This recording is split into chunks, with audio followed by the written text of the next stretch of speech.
Rachel had always thought she was living a stable life, a good job, a cozy little apartment in the heart of Austin, and weekend coffee dates with friends. But one late night, sitting quietly in her room, she heard a sentence that shook her to the core. You can't truly love someone else if you don't love yourself first. From that moment on, Rachel began to uncover a truth she had never dared to face. What would happen if she learned to love herself? Rachel, 32, is a UX designer at a growing tech company. She's the independent type, communicative, reliable, and trusted by her colleagues. From the outside, Rachel's life looks like the kind many 30-somethings dream of: a steady career, a modern, free-spirited lifestyle, and no strings attached. But inside, she feels empty. Every morning, Rachel wakes up, makes her coffee, scrolls quickly through emails, and begins another long day in front of her computer. While the job pays well, the spark she once felt in the early years is gone. Her personal relationships remain surface level, and deep down, she often feels like she's running without any idea where she's headed.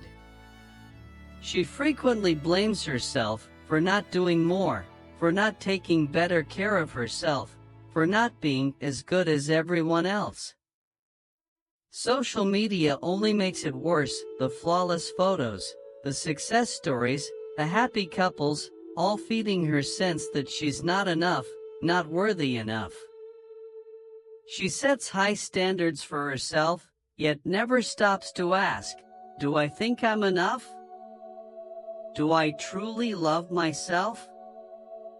That night, lying in silence and listening to a podcast, a line about self-love hit her like a wake-up call. It didn't just make her think, it made her feel ashamed. How could she give so much love to her friends, support her co-workers, always be there to listen, yet be so harsh, even cold, with herself? She turned on the light, walked into the bathroom, and looked straight into the mirror. No makeup, slightly messy hair, dark circles under her eyes from staying up late. And for the first time in years, she asked herself one simple, powerful question. Do I love you? She didn't know the answer. But she knew that was where she needed to begin. Not with a new job, not with a vacation, not with someone to love, but with herself. The next morning, Rachel made her coffee like she always did. But her hand paused slightly as she caught a glimpse of herself reflected in the stainless steel microwave door. The question from the night before still lingered in her mind. Do I love you? She let out a soft, awkward laugh. It sounded silly, maybe even a little ridiculous. And yet, it left a kind of echo she couldn't quite shake. The workday unfolded as usual, but Rachel started noticing the small moments she used to overlook. She could now hear the voice in her head more clearly when she submitted an unfinished design. You suck at this. When a coworker got praised by the boss, you're never good enough. And when she forgot to reply to a close friend's message, you're such a bad friend. Those words weren't coming from anyone else. They were hers, directed at herself. Over the years, Rachel had become the quiet bully living inside her own mind. A voice that constantly criticized, compared, and doubted. She had never realized that this was the root of the emptiness she'd been carrying, even with everything she had on the outside. Later that week, during a team meeting, her colleague Marcus, someone she respected for his honesty, suddenly said, after she downplayed herself for the third time in 10 minutes. "Rachel, why are you always so hard on yourself? Seriously, give yourself a break." The room went silent for a moment before moving on. But that line hit her like another mirror, reflecting the very truth she'd heard in that podcast. Maybe it really was time to face the greatest absence in her life, love from herself. That afternoon, instead of heading straight home, Rachel stopped by a small bookstore downtown. She picked out a brown leather notebook and a blue ink pen. Back at her apartment, she sat at her desk, opened to the first page, and wrote a single line. "This is the beginning." Rachel didn't know exactly where to start, or what self-love was supposed to look like. No one had ever taught her. But for the first time, she felt it was something she needed to prioritize more than work, more than other people's expectations, more than the success she'd been chasing for so long. The journey didn't begin with a big breakthrough, just a small, quiet question. And Rachel was finally ready to find the answer for herself. "This is the beginning." That sentence on the first page of Rachel's journal felt like a quiet promise, gentle, yet full of weight. She didn't expect to change overnight. She just wanted to try something different, something a little kinder to herself. The next morning, she spent 5 minutes writing down 3 things she was grateful for, and 3 things she liked about herself. At first, it felt awkward. She sat there for minutes just to come up with something as simple as, "I like that I'm a good listener." But little by little, the act of writing helped her see the parts of herself she had once dismissed or overlooked. She also started paying attention to the language she used with herself. Every time her inner critic wanted to shout "You're useless," she paused, took a deep breath, and tried something different. "You're trying, and that's enough." One day, while scrolling through social media, Rachel felt that familiar wave of discouragement rising. But this time, instead of being swallowed by it, she thought, "These people are sharing their best moments. I have good things too, even if they don't always look picture perfect." She posted a photo of a simple homemade meal with the caption, "Loving the little things today." It didn't get many likes, but for once, just being herself felt comforting.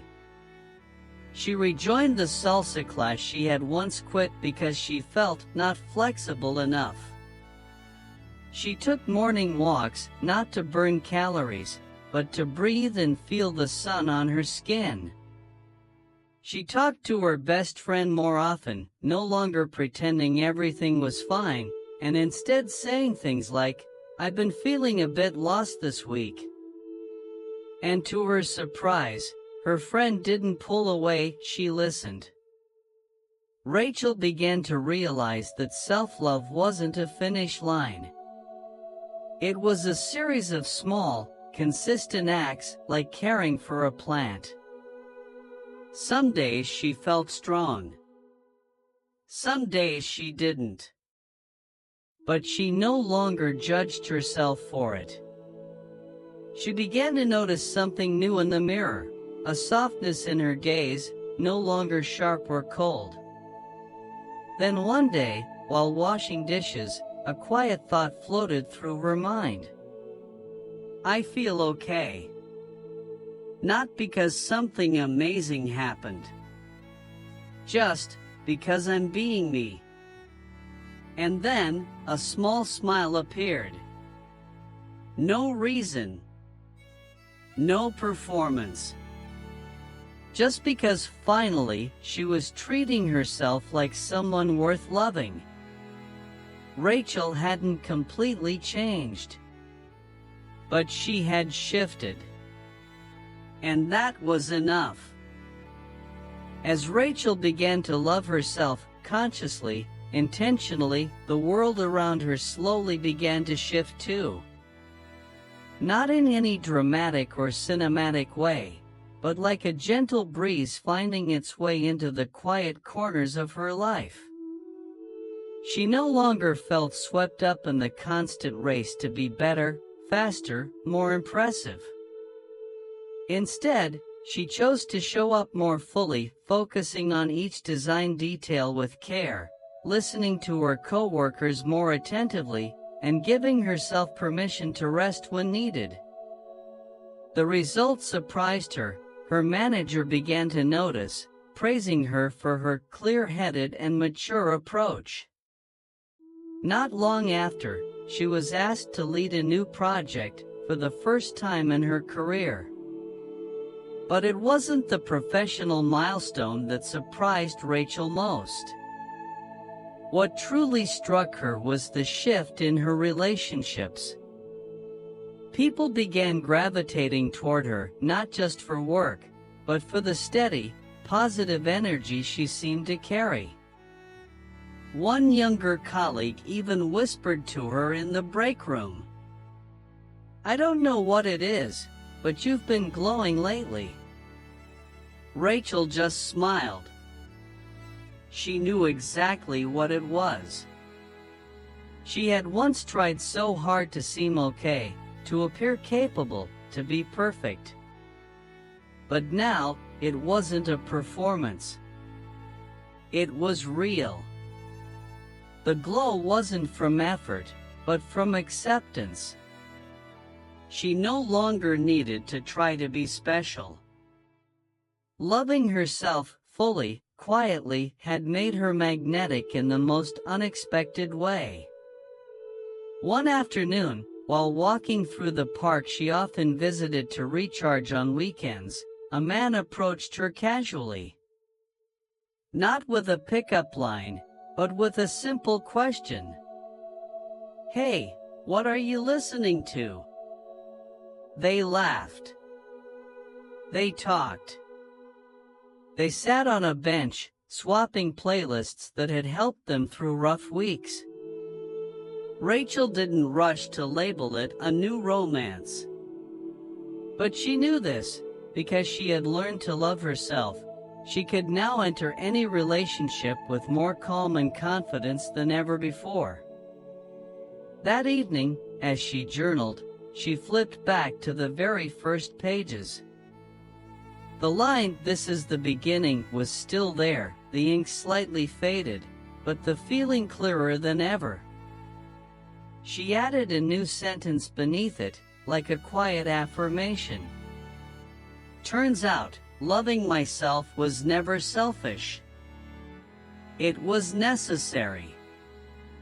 Things weren't perfect. She still had tired days. She still had moments of doubt. But she wasn't fighting herself anymore. And each time she stumbled, she no longer fell apart. She simply held herself, with a gentler gaze and a soft reminder. "You're doing just fine." One rainy morning in Austin, Rachel sat by the window, cradling a warm cup of coffee, watching raindrops trace slow, meandering paths down the glass. Beside her sat the familiar brown leather journal, now nearly full. She flipped through its worn pages, from the early scribbles where she could barely name one good thing about herself, to the later entries raw, honest, and quietly powerful. Each sentence marked a step forward, a piece of the journey she had chosen to take, the journey back to herself. In that still moment, Rachel smiled. Not because something extraordinary had happened. There were no fireworks, no grand revelations. Just a deep, quiet peace. She had walked a path no one had seen, no one had cheered for. But it had been the most important path of her life. The path of learning how to love herself. She used to think self-love was a luxury, something reserved for people who were already enough, already successful, or already recognized. But now, she saw the truth. It was the very beginning of everything else. Her career, her relationships, her joy, her ability to show up fully and freely in her own life. These days, Rachel no longer started her mornings scrolling through social media, comparing herself to curated lives. Instead, she looked in the mirror and said, "Hi, I'm glad you're here." She greeted the day with gratitude. Not because everything was perfect, but because she finally believed she deserved a full life. No conditions, no performances, just presence. Self-love, she had learned, isn't a destination. It's a choice repeated quietly every single day. It's the courage to be kind to yourself, even when you're hurting. The bravery to step forward, even when you're unsure. The soft gaze in the mirror that says, "You're enough," instead of, "Fix this."